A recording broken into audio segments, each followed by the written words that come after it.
Son las 10 de la mañana, 32 minutos. Bienvenidos a Mañanas Blue 10:30 de la mañana. Gracias a ustedes por estar conectados con Blue Radio desde muy temprano, desde las 5 de la mañana. Les estamos contando los hechos que son noticia en Colombia y en el mundo, los personajes, los análisis, sobre todo cuando ya conocimos y tuvimos más tiempo de leer esta ley de financiamiento radicada por el gobierno, que comenzamos a estudiar. Vamos a ver cómo le va, por supuesto, en las comisiones económicas del Congreso y vamos a ver pues si llega a plenaria, pero estamos leyendo, comentando. Escuchaban ustedes algunos de los sectores que se verían más fuertemente impactados por estas propuestas que hace el gobierno nacional. Vamos a hablar sobre esto, seguiremos hablando con otros sectores no discutidos durante la mañana.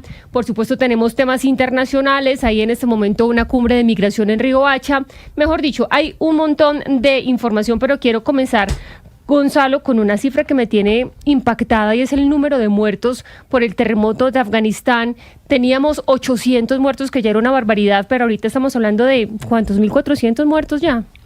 Sí, a ver, Jennifer, nos sorprende la cifra, uno, por la magnitud del terremoto, dos, por la zona en donde ocurrió. A ver, la magnitud, si bien es cierto, no es de las más altas que se ha registrado, al menos en el histórico de movimientos telúricos en el planeta, sí se produjo en una zona sumamente pobre. Estamos hablando de un movimiento de 5.86 grados que hasta el momento ha dejado 3.100 personas heridas, 1.400 fallecidos y al menos 5.400 viviendas destruidas. Incluso ya el gobierno talibán ha levantado la mano y le ha pedido ayuda al planeta Tierra, sobre todo para el tema de los rescates para los cuerpos que todavía están debajo de las piedras, están debajo de las rocas. Hay que destacar lo siguiente, y esto es muy importante: desde que el gobierno de los Estados Unidos, en su momento dirigido por Joe Biden, decide salir de Afganistán y que el talibán retome el gobierno de ese país, las ayudas para con Afganistán se redujeron drásticamente. Y no solo por la salida de Estados Unidos, sino por el retorno a un régimen casi que, implacable para con los derechos de las mujeres, los derechos humanos. Esto obviamente ayuda y es un caldo de cultivo para que hoy podamos ver este resultado. Repito, 1.400 fallecidos, 3.100 personas heridas, todavía hay una cantidad importante de desaparecidos y de 5.400 viviendas destruidas. Pues impresionante esta tragedia. Vamos a seguir monitoreándola, Gonzalo, porque imagínese usted 1.400 muertos. Entiendo la magnitud, que fue muy superficial este terremoto, pero pues hay que solidarizarse con esa región del mundo. Y una tragedia también la que se ha vivido con el tema migración. Yo le quiero preguntar a usted, Lucas, que sigue temas internacionales. Dígame. ¿Usted se acuerda hace 10 años cuál fue esa noticia que sacudió al mundo? 10 años, estamos hablando de 2015. 2015. 2 de septiembre. 2 de septiembre. Tiene que ver con migración. No. Se la va a contar. Sí, necesito más pistas. No, yo sé, yo lo sé porque 10 años son 10 años, sí. No, lo recordé pues porque obviamente lo vi registrado en medios internacionales. ¿Ustedes se acuerdan del niño que se llamaba Aylin Kurdi?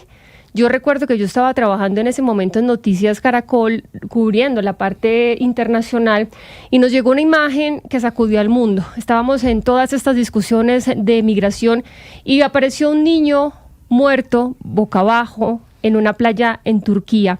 Era un niño de más o menos, recuerdo yo, unos 3 años, con una camisetica roja y un pantaloncito de jean cortito, y estaba boca abajo.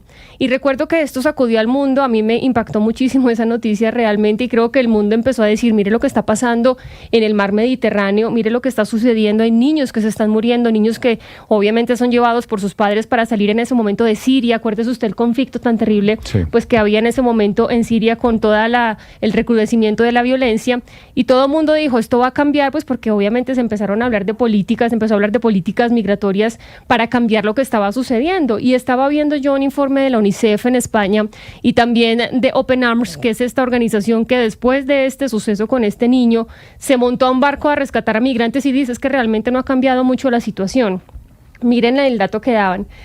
Decía que desde 2014 han muerto 32.500 personas en el Mediterráneo, y decía la UNICEF que cada día muere un niño en el Mediterráneo. 3.500 niños aproximadamente han muerto desde ese año. Imagínese. En 10 años. Aquí estoy ya viendo la foto, por supuesto, le dio la vuelta al mundo, Jennifer, fue portada de los principales medios de comunicación y este niño de 3 años se convirtió tal vez en el rostro de ese drama que, como dice usted, desde hace 10 años se vio en el Mediterráneo, pero que 10 años después pues no ha cambiado mucho según las cifras que usted nos está trayendo. Y a propósito de migración, pues es un tema que continúa, les digo yo, cambió pero no cambió, se habló mucho, nos movió como sociedad, pero pues realmente las cifras son impactantes y hoy se está realizando en Riohacha la 15ª cumbre del Foro Mundial de Migración y Desarrollo. Acuérdense ustedes que hubo cierta polémica porque se quería descentralizar este tipo de eventos. El gobierno nacional apostó por Riohacha, no en hacerlo una ciudad como Medellín o como Bogotá, decía el gobierno nacional, vámonos a ir a los territorios y se fue para Riohacha. En este momento, pues hay que decir, hay un montón de gente allí, pero sabe que me habla la sociedad civil desde territorio y me dice, ha sido muy complicado porque, bueno, lo primero, lo bueno, lo positivo, cuando nos montamos en el avión desde Bogotá y eso parecía la Torre de Babel, africanos, latinos, árabes, de todo mundo yendo a Riohacha, lo cual genera mucha emoción para hablar de migración. Pero claro, cuando empiezan a intentar entrar, me dicen, más o menos son 1.200 personas de la sociedad civil que estaban acreditadas, que viajan desde África, que vienen viajando desde el jueves, llegan al auditorio, que es la biblioteca virtual Héctor Salá Zuleta, que tiene espacio para 300 personas. Es decir, ¿cuántas se quedaron por fuera? Me cuenta la sociedad civil, algunos de ellos que están allá en territorio, que muchos colombianos pues no sabían dónde meterse y que empezaron a ceder sus acreditaciones para que los que llevaban viajando horas o días pues pudieran entrar. Y me pregunto yo, ¿la descentralización es, digamos, un objetivo que debe rescatarse, que debe valorarse, pero hasta dónde extender o alargar o presionar esa intención cuando no hay capacidades logísticas ahí en territorio? Oscar, le pregunto a usted que es de la costa Caribe, que sé que ha estado en Riohacha, no sé cómo va esta situación. Mire, Jennifer, le quiero contar lo siguiente a propósito de este evento que es tan importante que se está llevando a cabo en Riohacha. Este evento estaba preparado, estaba absolutamente organizado para llevarse a cabo en Barranquilla. La sede de ese evento era la ciudad de Barranquilla. Así fue asignado inicialmente. Y Barranquilla, por supuesto, tiene una capacidad logística hotelera mayor, grande, la más grande del Caribe, de la región Caribe. Pero resulta que el presidente Petro, por asuntos que uno todavía no alcanza a imaginar en qué consiste ese desprecio del presidente Petro por Barranquilla, decidió que ese evento no se iba a celebrar en Barranquilla. ¿Que por qué Barranquilla? Que había que celebrarlo en otra parte del país y decidió que fuera Riohacha. Y en ese momento se le dijo al gobierno nacional, Jennifer y amigos de la mesa y amigos oyentes, que Riohacha no tenía la capacidad, que qué bueno que fuera Riohacha, por supuesto, contento que fuera Riohacha, pero Riohacha no tenía la capacidad y no tiene la capacidad hotelera, logística, para recibir eso que usted está diciendo en este momento, la cantidad de gente que iba a llegar a Riohacha. Y sin embargo el gobierno tampoco, a pesar de que le quitó el evento a Barranquilla, se lo quitó a Barranquilla, como nos quitó los Juegos Panamericanos, y se lo asignó a Riohacha, tampoco tomó decisiones urgentes para darle a Riohacha la capacidad suficiente para que este evento se pudiera llevar con absoluto éxito, como debería llevarse a cabo este tipo de eventos internacionales. La razón y la historia, Jennifer, se la estoy contando yo a usted, de por qué ahora Riohacha está como está, en este momento casi que colapsada con un evento tan importante, tan valioso para el país. Sí, yo no vería que es un rechazo a Barranquilla, ¿sabe, Oscar? Lo que yo creo es que es privilegiar al territorio y, digamos, pueblos o ciudades que de una u otra forma nunca serían sede de encuentros tan importantes como este, y por eso lo pongo en valor. Lo que digo, hasta dónde se hace el esfuerzo y hasta dónde, digamos, estirar esa posibilidad.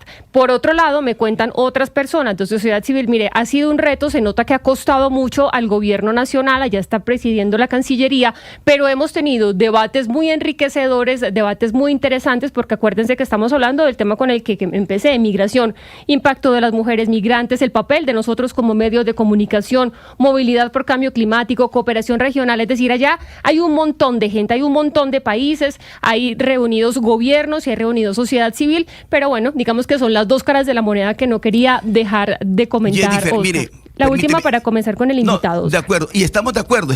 O sea, qué bueno que se lleven estos eventos internacionales en otras partes del territorio nacional.